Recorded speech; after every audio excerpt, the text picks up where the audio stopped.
Welcome all hunters, anglers, trappers, and shooters to the only fish and wildlife conservation podcast that goes behind the scenes of the business of conservation, the Connecting with Conservation podcast.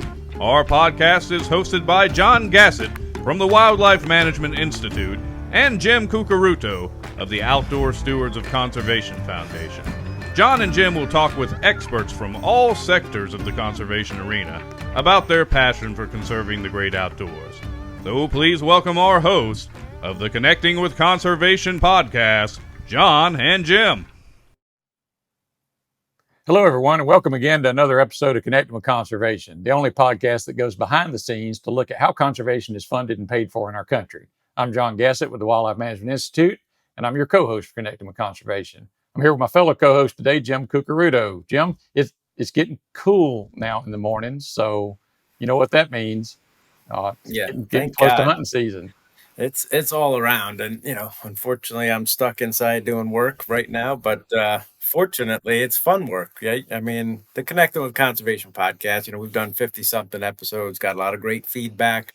We're reaching some new audiences with this positive messages about how conservation is funded. And today we've got another great guest that's going to be able to tell our audience a lot of great things that go on that probably I'm going to learn something, because I seem to learn something every episode. But I'm very excited to have Kyle Tengwall of Smith and Wesson on. So welcome, Kyle. Why don't you give us a little background about what you like to do maybe this time of year? Thank you. Than, yeah, in front of a computer. Yeah, unfortunately, a lot of us get into the industry because of our passion, our love for getting outdoors and hunting, and no different for me. I grew up, deer hunting, and but it seems like in the office you end up doing less and less of it, sadly. But maybe that changes upon retirement. But yeah, I love the outdoors. I'm a golfer too, and I've been in this industry now for 25, 26 years. So it's but just great people and love the outdoors. Yeah, you've got a lot of experience on ammunition companies, some media companies, a little media company there for a little while. I know you helped grow.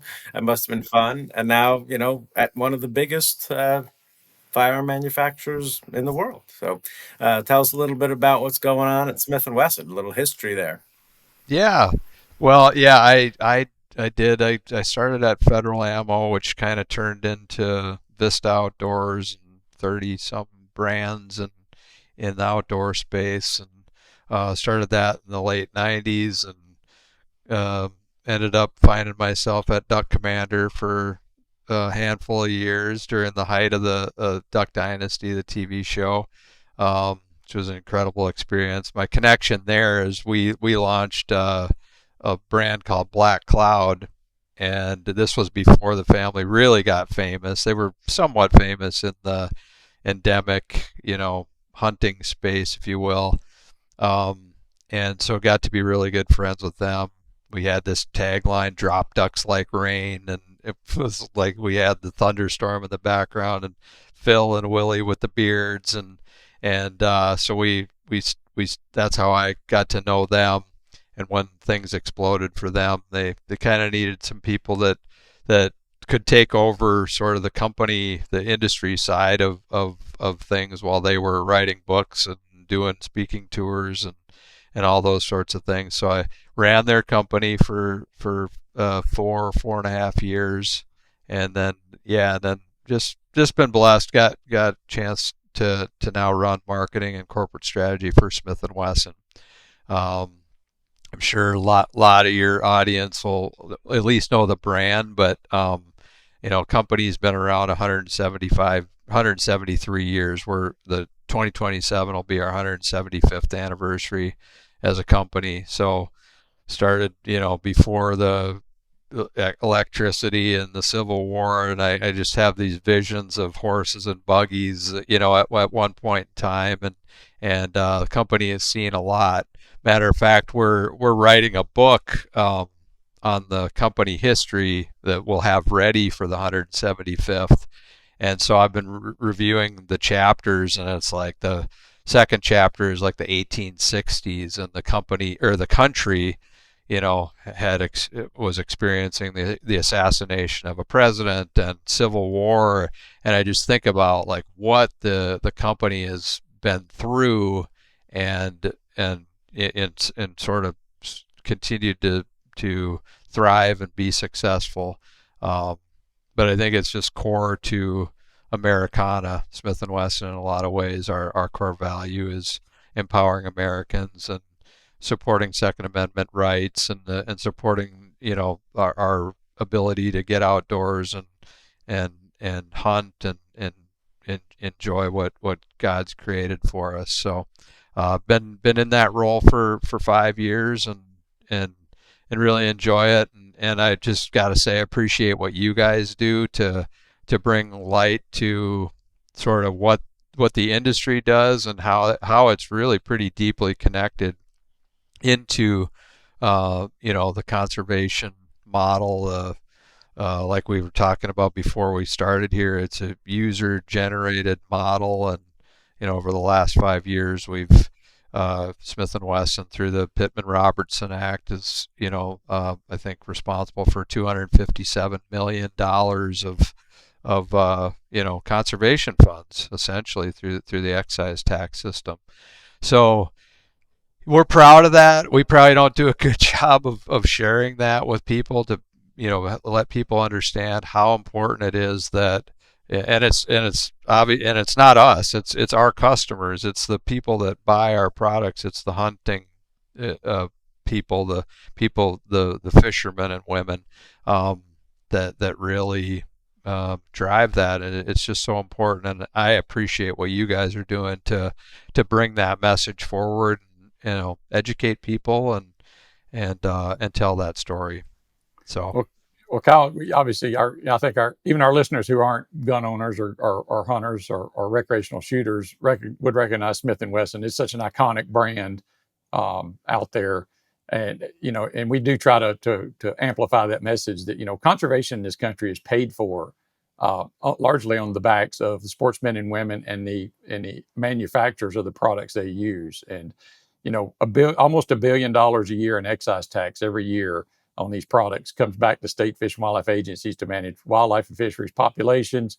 And I tell folks, even if you're not a hunter or an angler, if you enjoy, clean air, clean water, healthy wildlife, healthy forests, not a great place to let your kids go and play, all of that's paid for by a fairly small segment of the population, the people who buy firearms and buy ammunition and buy fishing equipment and purchase licenses. And so you mentioned $250 million that Smith and Wesson. I mean, all the third largest firearms manufacturer, I believe, in the U.S. But you do more than that to contribute to conservation. You provide products to conservation nonprofits so that they can generate revenue for their mission as well. Tell us a little bit about what you do there. Yeah, we do. Thanks for giving us the forum to talk about that. Yeah, we really all of them, the Rocky Mountain Elk Foundation, the Turkey Federation, National Wild Turkey Federation, Pheasants Forever, really all those groups we donate financially and product wise, and they do the great work. We're just again, our customers kind of support us to the degree where we can give back in those ways too. And so we'll do do it through banquets, and our top two issues, if you will, or top three issues, I should say, is one is support a Second Amendment, of course. Two is is conservation, and three is our veterans, the people that sort of allow us to get out there and enjoy those freedoms. So we give several $100,000, I would say, a year in various ways. And one of the recent initiatives we've got, we just have entered the lever action rifle market, and just about a year and a half ago, we introduced our first ever 175-year company, our first lever action gun. We invented the lever gun. It's a long, winding story of how we sort of let that go, but then it's a great sort of tie to us coming back into the market, and we've been very successful with that. But we, as part of that introduction, we started with a 44 mag lever action gun, and we paired that with sort of the famous Model 29 44 mag, the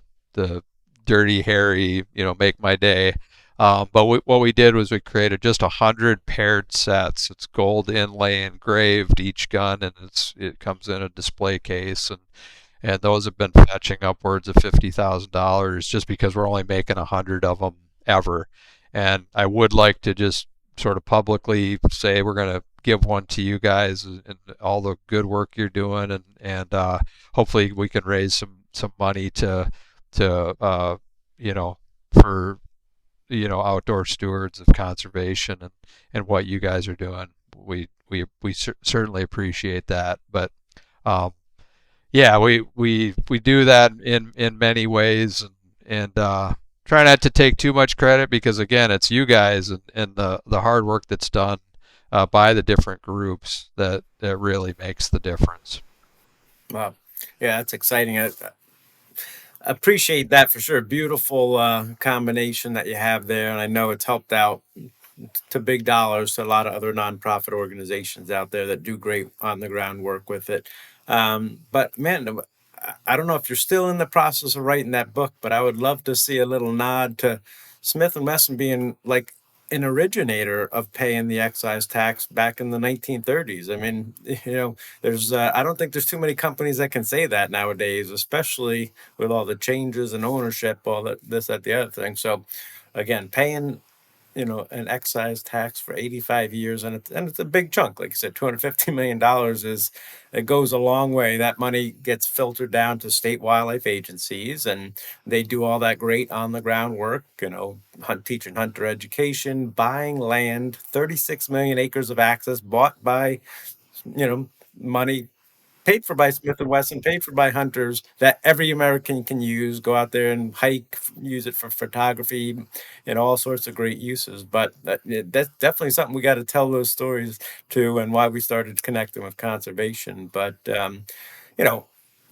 want to forget target shooters, because Smith Wesson's got a huge line for target shooters and all the products out there, not only for recreational target shooting, but also self-defense, personal protection. I always think, if you need something, I mean, I'm a bodyguard guy, right? Yeah, I mean, that's awesome. simplicity and reliability. I mean, I hate cleaning guns, but there's 4 pieces to that, so I can clean that, right? So talk a little bit about target shooting and self-defense of Smith and Wesson product line there. Thanks for giving us the opportunity to talk about that. Yeah, a lot of different target shooting products. We got everything from high end. We've got the Competitor Performance Center series, all the way down to sort of more plinking.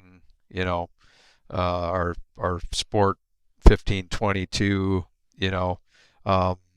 And sort of everything in between. But we're the number one revolver maker in the world.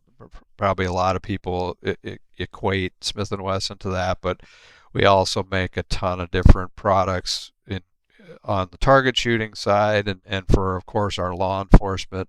Our M&P brand is very prominent with law enforcement. I think within the last couple months we've won, I think it's 40 plus new agencies in the U.S. So big supporters of our law enforcement community as well. Our products do, and but we've got some folks may be aware of like the Jerry Michlicks of the world, but he's arguably the greatest shooter of all time, and he's still at almost at age 70 still competing at a super high level and taking on some of these young guys, And so we've had some amazing ambassadors over the years, and competitive shooters that I don't think they'd be using our stuff unless it was the best. So we're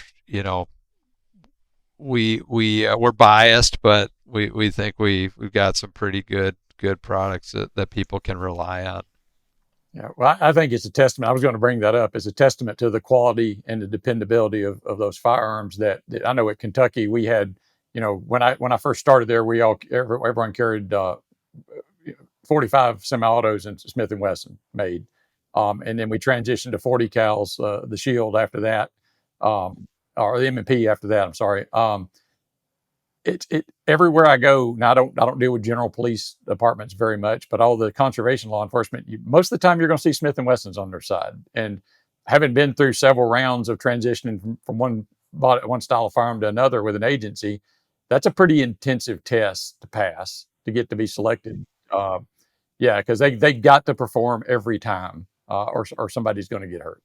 Yeah. So I think that's a credit to your quality. Well, yeah, I appreciate that. We put a lot of effort on quality and reliability, and we're not perfect, but every year we sort of do a study on like, hey, how are we stacking up, and we've always kind of rated number one across the board for quality and reliability, and not to beat our chest too much, but that's really when you're talking about something that's got to perform for you potentially in a life-saving way.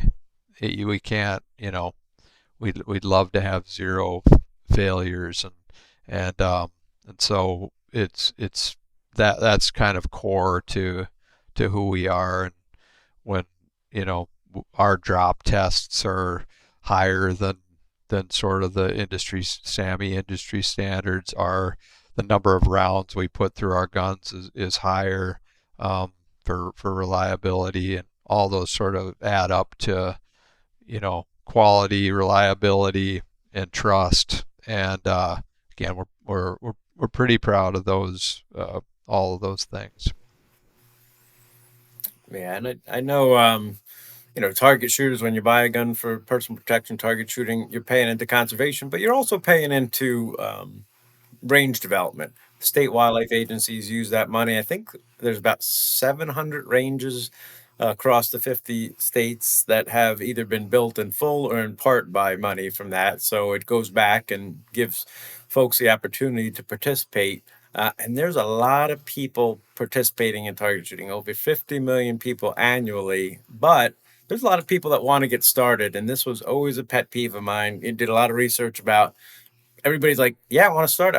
I just don't know where do I this. Yeah, I don't know right. that. I don't know the other thing. And I was like, man, if somebody would just develop a series of videos, basic, like which, end of do I put this, how do I load the bullets? And so thank God Smith and Wesson came out with Gunsmarts. Talk a little bit about that video series. You got like 70 videos, instructional. Yeah, no, when COVID hit, the numbers are, vary a little bit, but I think it's between 10 and 15. Jim, you may know this better than I do. 10 and 15 new people came into the shooting sports. And we just thought, our research says that, look, if people, there's a lot of intimidation, there's a lot of fear, and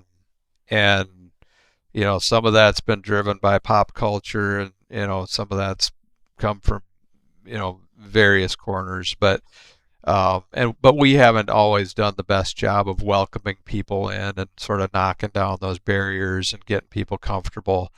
But you guys and I both know that when people shoot for the first time and experience that, there's a real sense of, oh my gosh, that was incredible, and the smiles that leave the range, and sort of overcoming all of that is so important.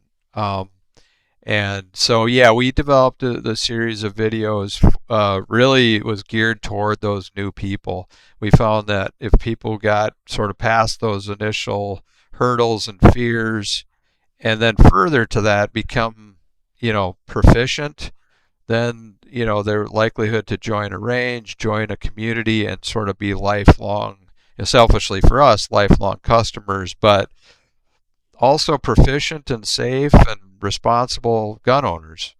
And so, yeah, we kind of felt an obligation. We gave 50,000 eye and ear protection kits with the QR code with all the videos attached to our gun dealers around the country, free of charge.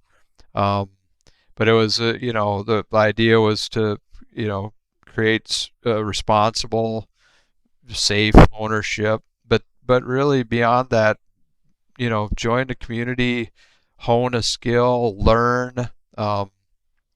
It's amazing the transformation with people, and that you see, and a lot of those fears just overcome when people have those experiences. Well, we all sort of share responsibility, I think, for not providing enough guidance to folks that are new to shooting. And, whether it's agencies who have been, lagging on building enough public shooting ranges, even though there's tremendous demand, more than there is resources, finding locations that are suitable and all that has taken some time. And tarmac passing, where they reduced the match ratio to, basically state can put up $1 of their own money to get $9 of excise tax dollars to build ranges has helped a lot, as Jim mentioned. But agencies, I think, could be more proactive at teaching, having courses and instructional opportunities at those ranges. And even us, we're go to the range and you shoot. And, I've been guilty of this. You kind of get annoyed because the person next to you on the public range just doesn't seem to know what they're doing. And I always said, I kind of changed my mentality. Rather than to be annoyed, it's go help them. Go help the first time user, because, they could become a lifelong customer, a lifelong supporter of conservation. And, you can get frustrated with them and ruin your time at the range, or you can go help them. And I've never taught anybody anything where I didn't learn something also. Right. Yeah, so, it ends up being a blessing for us as well. It's so true. But, that was one of the things we learned. Unfortunately, you go into a gun store and there's an assumption that people know everything about everything. And we all had to start somewhere. One of the videos that we created, it was one of our ambassadors at the time, Ken Scott. He said, he goes, I bought my first gun and I put it down at the, in the seat of the car, and I had this vision that the gun was going to jump out of the box, load itself, and shoot me. We laugh, but a lot of people felt that way, and they were fearful for whatever a pandemic was going to wipe out all the fears were, and that was kind of the impetus for a lot of the buying.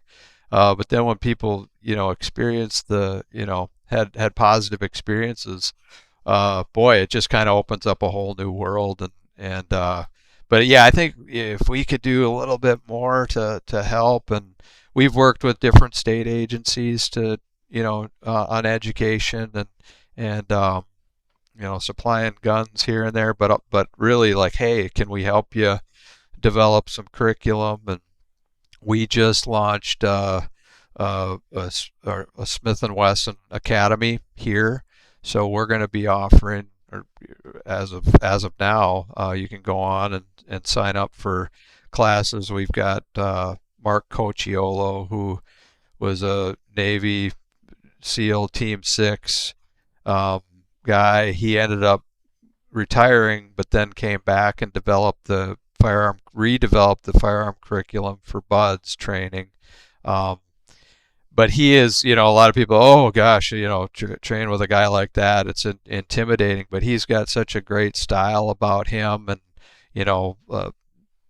not don't worry about it. We'll work together on it. But so the academy just opened a couple weeks ago here.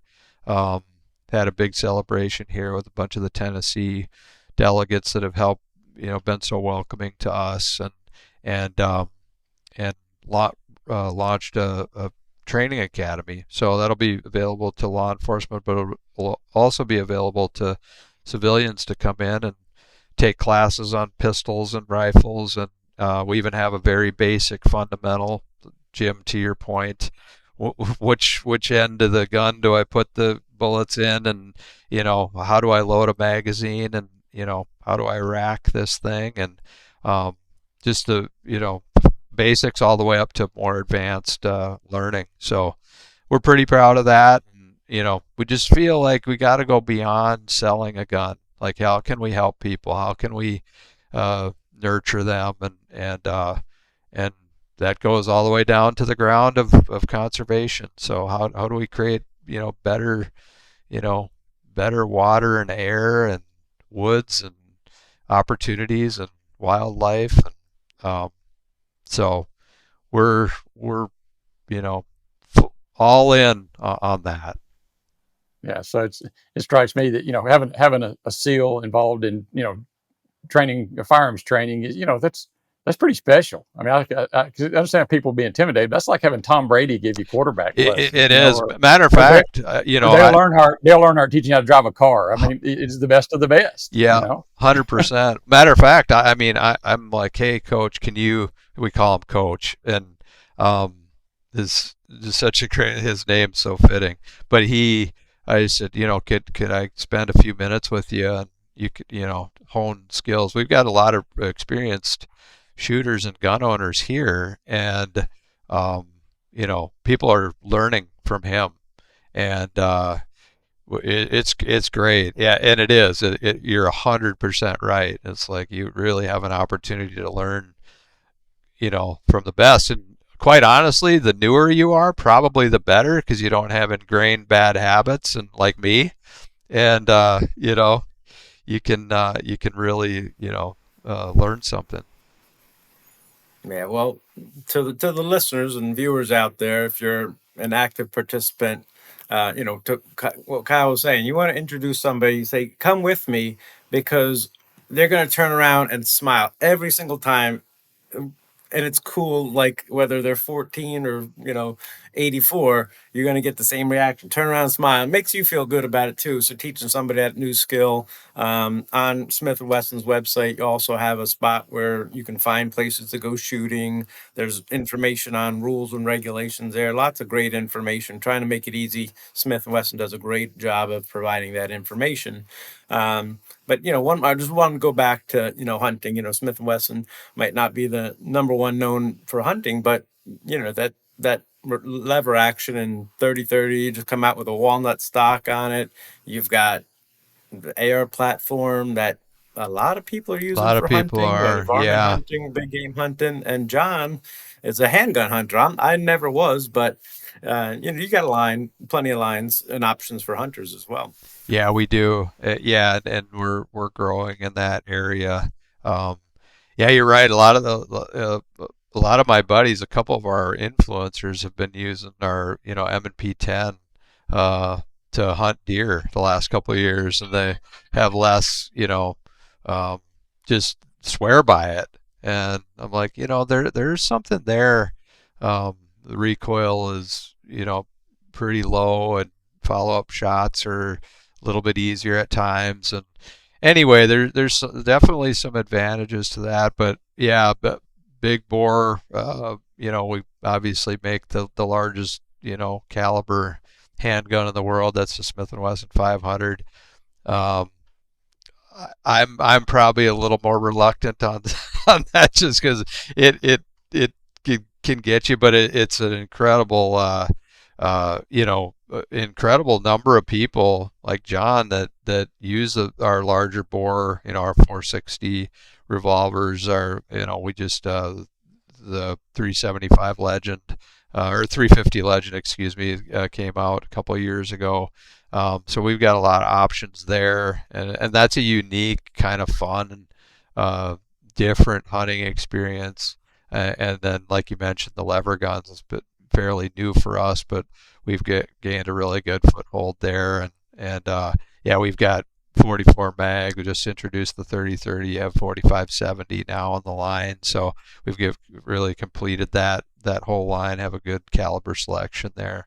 And it's an area we may have something here or there up our sleeve to sort of continue on and grow that hunting business. People think I'm crazy, but another place mine goes with me every time I'm in bear country. I want a wheel gun with a great big bore and some heavy ammunition, and that's between your firearms and Federal's either Federal's or Hornaday's ammunition for bears. That's and people are like, why don't you carry a semi-auto? No, I want a wheel gun with 6 great big rounds in it. If I can't get it done in 6, then I deserve to get eaten. Yeah, yeah. Yeah, no, you're right. A lot of people do. A lot of people carry their 10 mil or M&P, with a cross rig on that, and yeah, a lot of different options. We like to provide our customers with as many options as we can. Well, we talked about a lot. We knew a half hour wasn't going to be enough, so we always like to leave the audience wanting more. So where can the audience find more information other than going to their local FFL or firearm retailer, or where can they Yeah, find information on Smith and Wesson? yeah, And yeah. We're on Smith-Wesson.com. Pretty much can find our entire product line. If you're so interested, you can sign up for our academy classes. We've got kind of our calendar out there and what classes are available.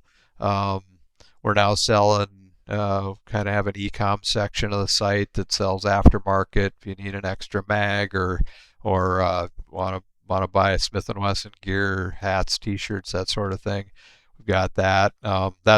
That's probably the best. But we're on all the socials: Instagram, Facebook, Twitter.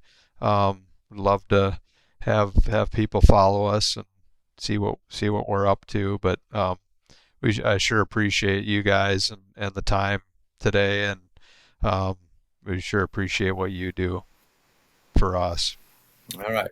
And I know, on social media, you literally have to type out Smith and Wesson Inc. Yeah, It doesn't want to auto-populate for some strange reason on social media. yeah. So you gotta I know we're be working careful. on that.